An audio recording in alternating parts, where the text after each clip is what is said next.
আজকের এই ভিডিওতে আমরা পাইথনের ফাংশন নিয়ে বিস্তারিত আলোচনা করব। সো আজকের এই ভিডিওটি আপনাদেরকে বোঝানোর স্বার্থে মোট 3টি অংশে ভাগ করে নিয়েছি।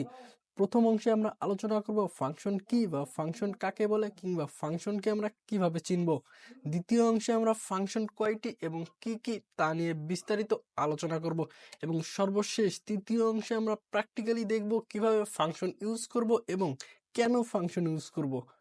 সো আর বেশি কথা না বলে চলুন আজকের এই ভিডিওটি শুরু করে দেওয়া যাক। So let's start the videos.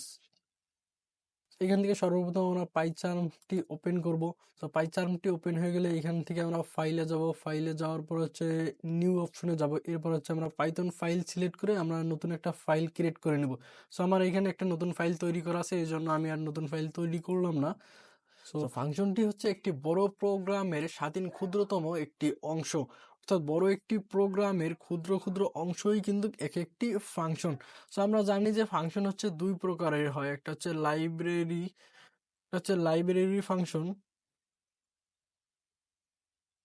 এবং অপরটি হচ্ছে ইউজার ডিফাইন ফাংশন।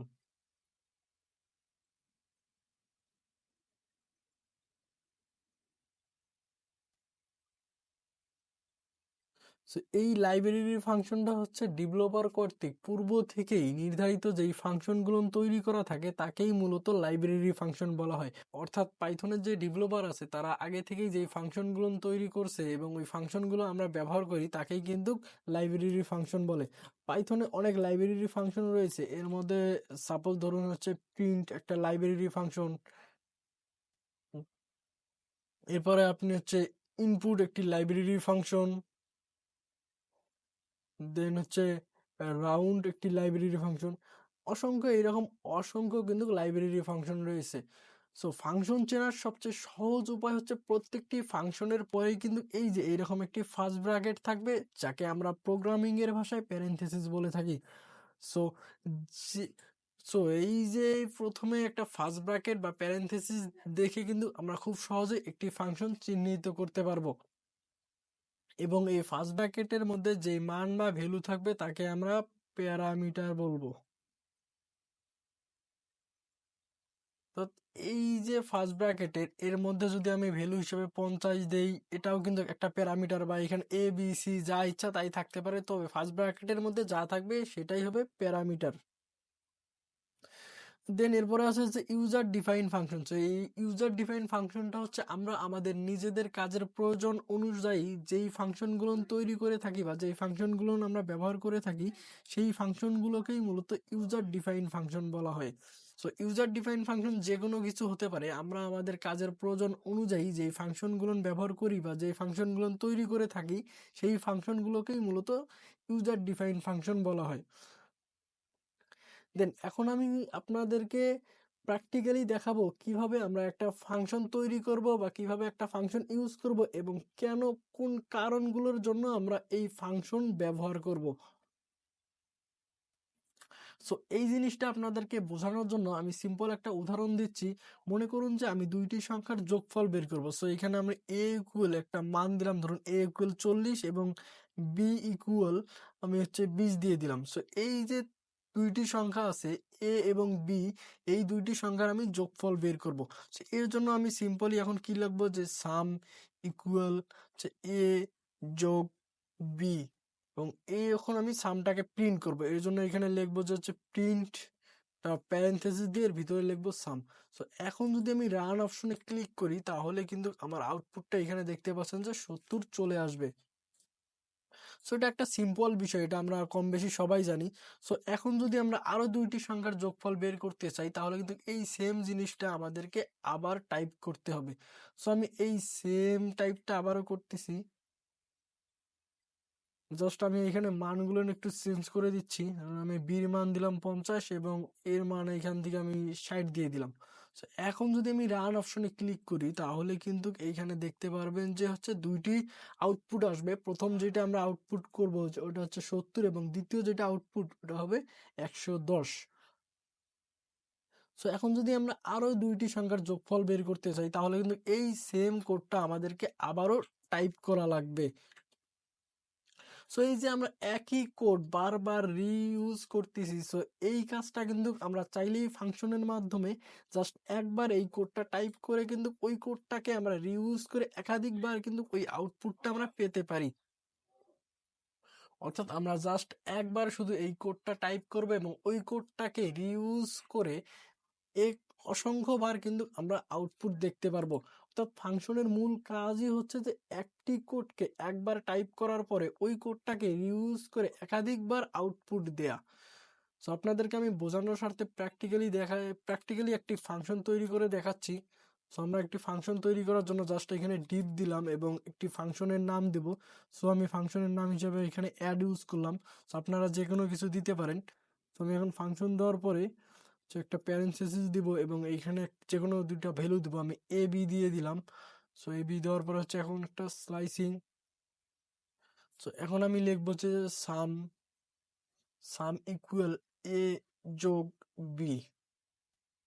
এখন আমরা প্রিন্ট প্যারেনথেসিস দিয়ে সাম লিখবো। সো এখন যদি আমি জিনিসটা রান করি তাহলে কিন্তু এইখানে আউটপুট দেখতে পারবেন 0 আসবে। তার কারণ হচ্ছে আমরা যে এ এবং বি যে দুইটাই ভ্যালু দিয়েছি, এই দুইটি ভ্যালুর কিন্তু এখনো সঠিক মান দেয়নি। সো এই দুইটি ভ্যালুর মান দেওয়ার জন্য আমাদের যে অ্যাড নামে যে আমরা ফাংশনটি তৈরি করছি, এই ফাংশনটিকে আমাদেরকে প্রথমে কল করতে হবে। সো ফাংশনটিকে কল করার জন্য জাস্ট আমরা এখানে অ্যাড লিখলাম এবং একটি প্যারেনথেসিস দিয়ে ওই অ্যাড ফাংশনগুলোর আমরা এবারে মান দিব। ধরুন আমি এর মান 20 দিলাম এবং হচ্ছে বির মান এইখানে ধরুন আমি 30 দিয়ে দিলাম। সো এইখানে মানগুলো দেওয়ার সাথে কিন্তু অটোমেটিক এর মান 20 নিয়ে নিবে এবং বির মান কিন্তু এখানে 30 নিয়ে নিবে। সো এখন যদি আমি রান অপশনে ক্লিক করি তাহলে দেখতে পাচ্ছেন যে এখানে আমার আউটপুট কিন্তু 50 চলে আসছে। সো এখন আমি যদি আরো দুইটি সংখ্যার যোগফল বের করতে চাই তো সিম্পলি কিন্তু এখন কিন্তু আমাকে পুনরায় এই কোডগুলো যে এর আগে আমি পুনরায় টাইপ করা লাগছে, সো এবার কিন্তু পুনরায় টাইপ করার কোনো প্রয়োজন নেই। জাস্ট আমি এখানে এন্টার দিয়ে আবার যে ওই অ্যাড নামে যে ফাংশনটা আমরা তৈরি করছি, এই অ্যাড নামে ফাংশনটাকে আবারও আমরা কল করব। সো এই ফাংশনটাকে কল করার জন্য জাস্ট আমি এখানে অ্যাড লিখলাম এবং এ বির আমরা একটা মান দিয়ে দেবো। ধরুন এর মান আমি 80 দিলাম অ্যান্ড বির মান আমি 20 দিয়ে দিলাম। সো এখন যদি আমি রান অপশনে ক্লিক করি তাহলে কিন্তু আমার সামনে দুইটি আউটপুট চলে আসবে।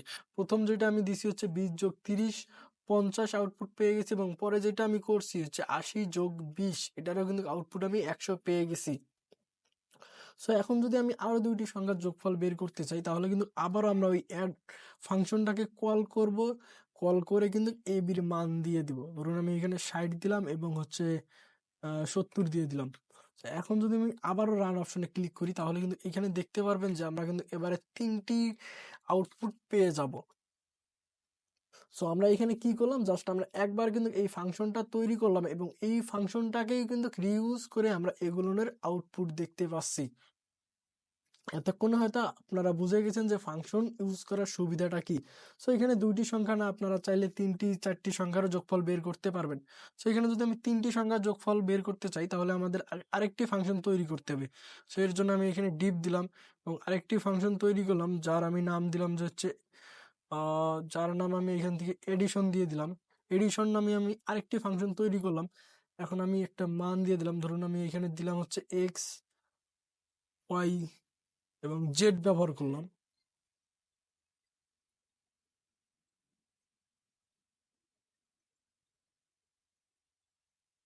সো এখন এখানে আমরা লিখবো যে হচ্ছে সাম ইকুয়াল এক্স যোগ ওয়াই যোগ জেড।